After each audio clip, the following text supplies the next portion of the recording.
Hello, I'm Joe and welcome to Access A-List.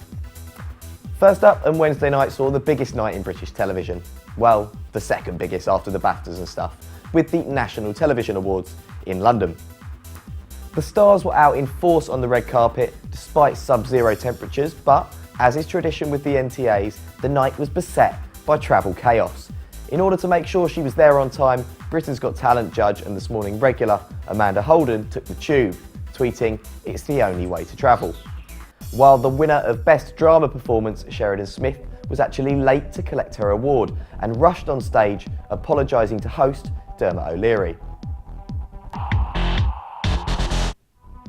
Apart from Smith, who won her award for the portrayal of Cilla Black in ITV drama Cilla, the big winners on the night were, of course, Ant and Dec, who won Best Entertainment Presenters for a staggering 14th year in a row, while David Walliams controversially beat his Britain's Got Talent colleague and his boss, Simon Cowell, to be the first winner of the newly created Best Judge category. To rub salt in the wound, Walliams, who couldn't attend the ceremony, sent poor old Simon up to collect the award, but Cowell got the last laugh, making up his own version of David's acceptance speech, saying, "I don't deserve this award. I have the pleasure of sitting next to one of the most good-looking, powerful men in the music business. I am in awe of him, and I'd like to give this award to Simon Cowell, and I accept." So, no hard feelings then, eh, Simon? It was an emotional night, however, as inevitably thoughts turned to Anne Kirkbride, who played Deirdre Barlow in long-running soap Coronation Street and who sadly passed away this week, aged 60, after a short illness. Tributes were led by her on-screen husband Bill Roach, who played Ken Barlow in the soap, and touchingly also by the cast of rival soap EastEnders, who dedicated their award for Best Soap to the memory of the Weatherfield One, referring to a popular Corrie storyline. Members of the audience were visibly upset, and we think it's a fitting tribute to an actress who was such an iconic presence on British television and will be sadly missed. Something more light-hearted now, as a 16-year-old pianist with a Lebanese father, a Japanese mother, and who grew up in New York, has captured the imaginations of millions of viewers and the judges on Arab's Got Talent. Nadia Kazi was the highlight of Saturday night's auditions, and Judge Ali Jabba pressed the golden buzz, sending Kazi straight through to the live rounds after she played Mozart's Turkish March. Other highlights included an arm wrestling champion from Egypt and a 6-year-old Moroccan girl who impressed the judges with her singing. More music now, and rap colossus Drake has announced he will be performing in Dubai in March. The Hold On We're Going Home singer is off on a huge tour this year and will also be appearing at the iconic Coachella Festival in the States in April, as well as releasing his eagerly anticipated Views from the Six album later in the year. But he's going to be making his debut in the Middle East with a show at the Dubai International Stadium on March the 14th, and tickets go on sale from 10 AM Wednesday, January 21st, so rap fans in the region best take care they get a ticket.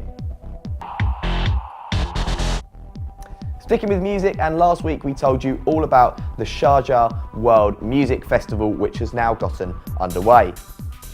Flutist Nesma Abdel Aziz has been the showstopper so far, grabbing all the plaudits for her double bill with fellow player Inez Abdel Dayem. Aziz was joined by a 6-piece band, and in a jazz number, she even had a face-off with her drummer and had the crowd clapping along for other tracks.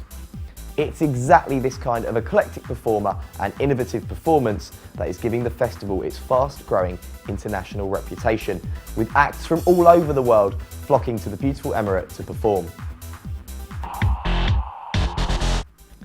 Films now, and new Bradley Cooper movie American Sniper has reignited the debate about the US invasion of Iraq.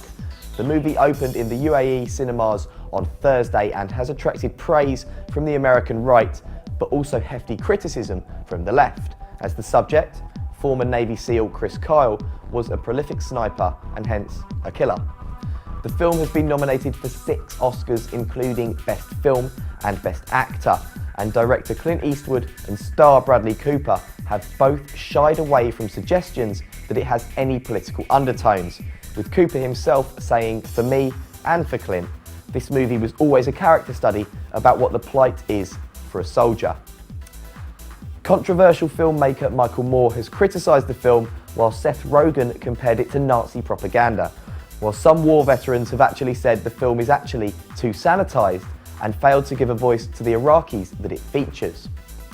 To be honest, it is a difficult watch on a visual and a moral level. However, one of the great beauties of cinema is surely to create debate and conversation, and this is a movie that has most certainly done that. Dissident Iranian director Jafar Panahi will see his new movie premiere at next month's Berlin Film Festival. Panahi was detained for a documentary he tried to make about the civil unrest that followed the controversial 2009 presidential election in his homeland, and was officially banned by the state from making films for 20 years. It's the 65th annual event in Berlin and will also feature Queen of the Desert, starring Nicole Kidman, James Franco, Damian Lewis and Robert Pattinson. Finishing with some movies, and we have 3 corkers out at the cinema this week for you to check out. Ex Machina stars Oscar Isaacs as a reclusive billionaire experimenting with artificial intelligence, and Domhnall Gleeson is the young computer programmer assisting him. However, questions of morality and humanity are raised as both realise their creation, played by rising star Alicia Vikander, is more sophisticated than they could have ever imagined, and this dark and moody film will have you thinking long after you leave the cinema. A Most Violent Year stars Oscar runner-up Jessica Chastain, and blimey, yes, it's him again, Oscar Isaacs. It's a dark and slow-paced crime thriller set against the seedy and paranoid backdrop of organised crime in New York in the 1980s, with Isaacs playing a legitimate businessman trying to avoid getting involved with the mob, and Chastain, his ambitious and Lady Macbeth-esque wife. And finally, The Gambler stars Hollywood action hero Mark Wahlberg, taking time off from the tripe that is Transformers to do what he does best and show his versatility as a damaged and complicated gambling addict. Wahlberg plays a man addicted to the thrill of risk and reward, and we watch as his life spirals out of control and he takes the ultimate risk. This is definitely one worth taking a chance on.